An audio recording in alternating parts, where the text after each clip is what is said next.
Good morning बच्चों। तो आज आपको पढ़ाएंगे हम 5वां चैप्टर पदार्थों का पृथक्करण की। पदार्थों का पृथक्करण किस तरीके से किया जाता है और इससे क्या लाभ है। हमने पिछले चौथे चैप्टर में आपको क्या पढ़ाया था, वस्तुओं के समूह बनाना, कि वस्तुओं के ग्रुप कैसे बनाते हैं। कोई लोहे की वस्तु है, कोई प्लास्टिक की वस्तु है, कोई अलग अलग धातुओं की वस्तु, कोई सोने की बनी वस्तु है, कोई चांदी की है।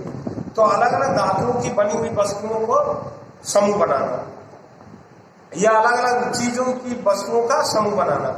तो इस तरीके से आप क्या बताएंगे, हम पदार्थों का पृथक्करण कि पदार्थों को कैसे हम अलग अलग करते हैं, उससे क्या बेनिफिट्स हैं। हमारे दैनिक जीवन में बहुत से ऐसे उदाहरण देखते हैं जिनसे हम पदार्थों के किसी मिश्रण से पदार्थों को पृथक करते हुए देखते हैं। तो हम रोज अपनी लाइफ में ऐसे कई चेंजेस देखते हैं बच्चों कि जो मिश्रण है पदार्थों का, उससे पदार्थों का पृथक्करण करते हैं, यानी पदार्थों को अलग करते हैं। आप महसूस भी नहीं कर सकते और आपके सामने डेली ऐसे काम होते हैं जिससे कि पदार्थों का पृथक्करण होता है। चाय बनाते समय चाय की पत्तियों को द्रव से चलनी द्वारा पृथक किया जाता है। अब देखिए, हम चाय बनाते हैं, डेली बनाते हैं, आपको पता है, और हम चलनी द्वारा क्या करते हैं, पत्तियों को अलग कर देते हैं।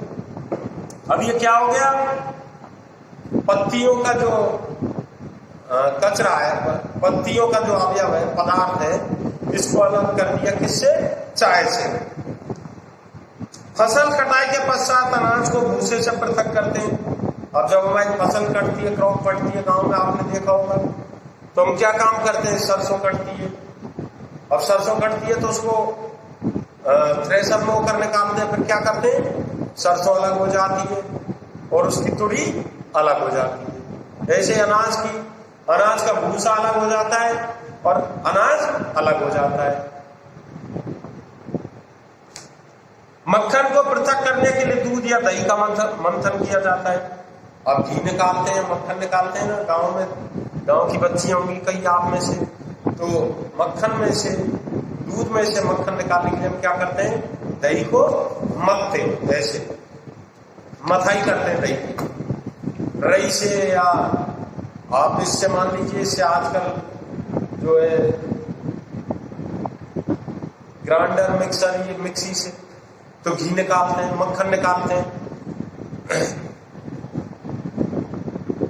तो इस तरीके से हम अब इससे क्या समझे कि पदार्थों को अलग करना सीखिए। दूध में से घी कैसे निकालते हैं, फसल में से अनाज कैसे निकालते हैं, उससे कैसे अलग करते हैं, चाय में से चाय में से पत्तियों को कैसे अलग करते हैं। तो इस तरीके से हम अलग अलग पदार्थों का अलग पृथक्करण करते हैं और काम की चीजों को रख लेते हैं और बेकाम की चीजों को बाहर कर देते हैं। जैसा कि हमने अध्याय 3 में सीखा कि रेशों से बीजों को पृथक करने के लिए हम कपास को ओढ़ते हैं।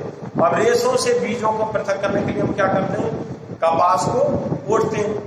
भाई कपास की फसल होती है, रेशे अलग कर देते हैं और बीजों को अलग कर देते हैं। तो उसके लिए हम कौन सी प्रक्रिया अपनाते हैं, कपास को ओढ़ने की प्रक्रिया अपनाते, ताकि रेशे अलग हो जाए, बीज अलग हो जाए, बीजों से फ्यूचर में हम वापस कपास बो सके।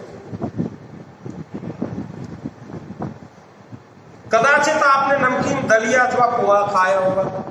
कभी तो बच्चों आपको खाते होंगे, पोहा तो सभी घर में बनते हैं, नमकीन दलिया भी खाया होगा। यदि आपने यह पाया होगा कि इसमें मिर्च है तो खाने से पहले उन्हें सावधानी पूर्वक बाहर निकाल दिया होगा। और आपने ये पाया होगा कि इसमें मिर्च है, कई बच्चियां वैसे होते हैं, कई बच्चे ऐसे होते हैं, पोहा आया उसमें से क्या करेंगे, टमाटर को अलग किया करते हैं ना, टमाटर कई बच्चे नहीं खाते टमाटर को, फिर उसमें से उसकी मीठी नीम की पत्तियों को अलग कर देते हैं कई बच्चे मिर्ची को अलग कर देते हैं। क्यों करते हैं, क्योंकि वो चीजें हमें पसंद नहीं है, हम काम की चीज ग्रहण कर लेते हैं।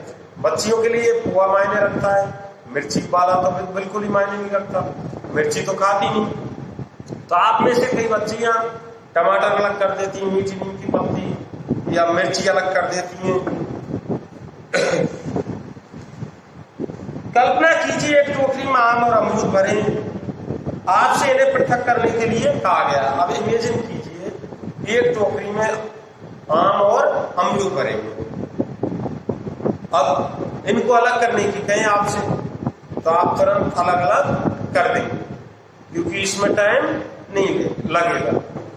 और सपोज कीजिए इसी जगह पर अगर दूसरे में हम क्या करें, वही महीन रेत में से आप पूरा अलग कीजिए या नमक अलग कीजिए, रेत में से नमक अलग कीजिए, पूरे को मिला के पूरा अलग कीजिए, तो बच्चों ये काम तो बहुत असंभव हो जाएगा।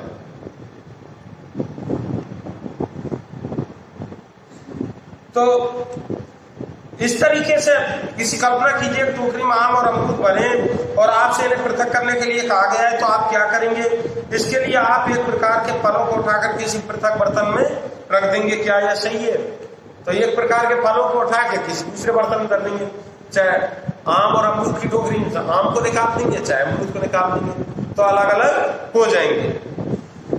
ऐसा करना सरल प्रतीत होता है। अब ऐसा करना आसान भी है भाई, ये तो मोटे पदार्थ है, इनको अलग करना आसान है। तो अगर यही चीज महीन पदार्थों का आ जाए कि महीन पदार्थों में से पदार्थों का पृथक्करण कीजिए, तो ये काम असंभव लगेगा। परंतु यदि पृथक किए जाने वाले पदार्थ आम या अमरूदों की तुलना में बहुत छोटे हैं हो, तो उन्हें पृथक करने के लिए क्या करना होगा।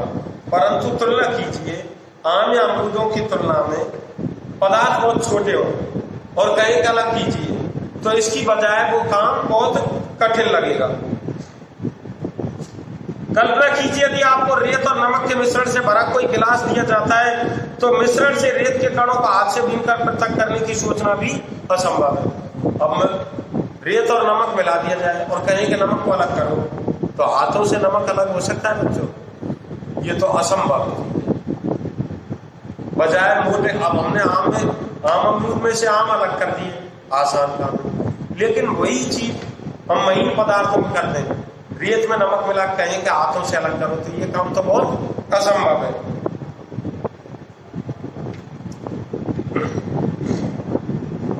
5.1 के कॉलम में एक पृथक्करण के कुछ प्रक्रम दिए गए हैं। पृथक करने का उद्देश्य तथा अवयवों को पृथक करने के ढंगों को कॉलम 2 तथा 3 में दिया गया है, तथापि कॉलम 2 में 3 में दी गई सूचना अव्यवस्थित हो गई है। क्या प्रक्रम का उसके उद्देश्य तथा पुरस्कृत पृथककृत अवयवों के उपयोग के ढंग से मिलान कर सकते हैं। अब देखिए हम पदार्थों को पृथक क्यों करते हैं। अब पदार्थ ऊपर जो सारणी दी गई है इसमें मिलान कीजिए, देखो चावलों से पत्थरों को पृथक करना, उद्देश्य जिसके लिए हम पृथक्करण करते हैं। 2 भिन्न परंतु उपयोगी पदार्थों को पृथक करना, 2 अलग अलग पदार्थ हो परंतु उपयोगी, उनको भी अलग अलग करते हैं, जैसे आम है अमरूद है। लेकिन पृथक्कृत अवयवों का हम क्या करते हैं, हम ठोस अवयव को फेंक देते, जैसे चावल में से पत्थर। 2 भिन्न भिन्न उपयोगी वस्तुओं तो अलग अलग कर देंगे। लेकिन अगर एक ठोस वस्तु है उसमें, तो उसको हम फेंक देंगे निकाल के। मक्खन प्राप्त करने के लिए दूध का मंथन करते हैं। भाई मक्खन प्राप्त करने के लिए क्या करते हैं, दूध के मथाई करते हैं, दूध को चलाते हैं। अनुपयोगी अवयवों को दूर करना, अब देखो अब इसमें अनुपयोगी अवयवों को दूर करना, हम अशुद्धियों को फेंक देते हैं। चाय की पत्तियां पृथक करना, हानिकारक अवयवों अथवा अशुद्धियों को दूर करना, हम दोनों अवयवों का उपयोग करते हैं। तो इस तरीके से ये सारणी नीचे जाके अव्यवस्थित हो गई। हम देखते हैं किसी पदार्थ का उपयोग करने से पहले हमें उसमें मिश्रित हानिकारक तथा अनुपयोगी पदार्थों को पृथक करने की आवश्यकता होती है। हम देखते हैं बच्चों, हम मिश्रित पदार्थों में से पदार्थों का पृथक्करण इसलिए करते हैं ताकि अनुपयोगी और हानिकारक जो पदार्थ हैं उनको निकाल के बाहर किया जा सके, ताकि दूसरी बची हुई चीज को हम अपने काम में ले सके।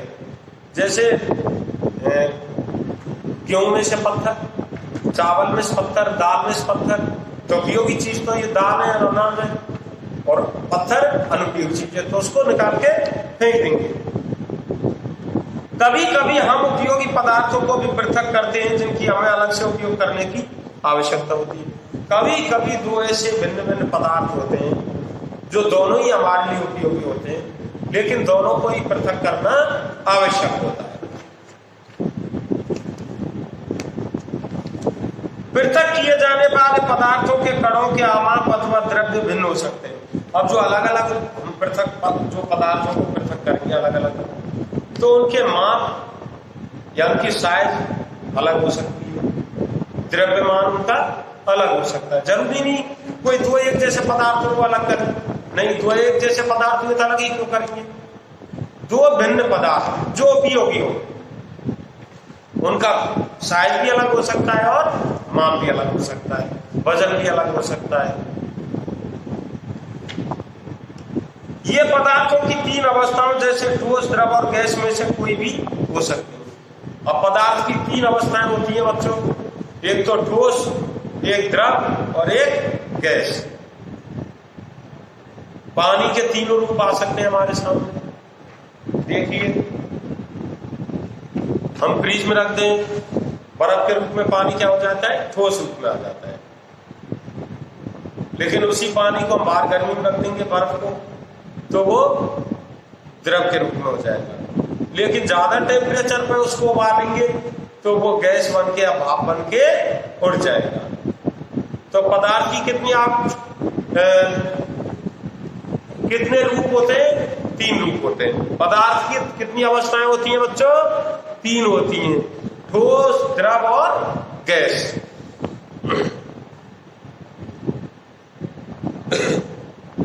इसलिए हम किन्हीं पदार्थों के ऐसे मिश्रण का पृथक्करण कैसे करते हैं जिनके गुणधर्मों में अत्यधिक भिन्नता है। अब देखिए बच्चों, कई पदार्थ एक जैसे हैं, जैसे ठोस ठोस होते हैं, उनको अलग कर सकते हैं। लेकिन पदार्थों के गुणों में अलग अलग हो, गुणधर्म अलग अलग हो, द्रव्यमान अलग अलग हो, तो उनको किस तरीके से पृथक्करण किया जा सकता है, ये हम आपको पढ़ाएंगे। अब है पृथक्करण की विधियां। तो ये पृथक्करण की विधियां बच्चों की पदार्थों को हम किस तरीके से अलग अलग पढ़ाएंगे, अलग अलग कर सकते हैं, जिनके गुणधर्म अलग होते हैं, द्रव्यमान अलग होते हैं, और इनके किस तरीके से अलग किया जा सकता है। तो बच्चों ये हम आपको अगले वीडियोस में पढ़ाएंगे। Thank you.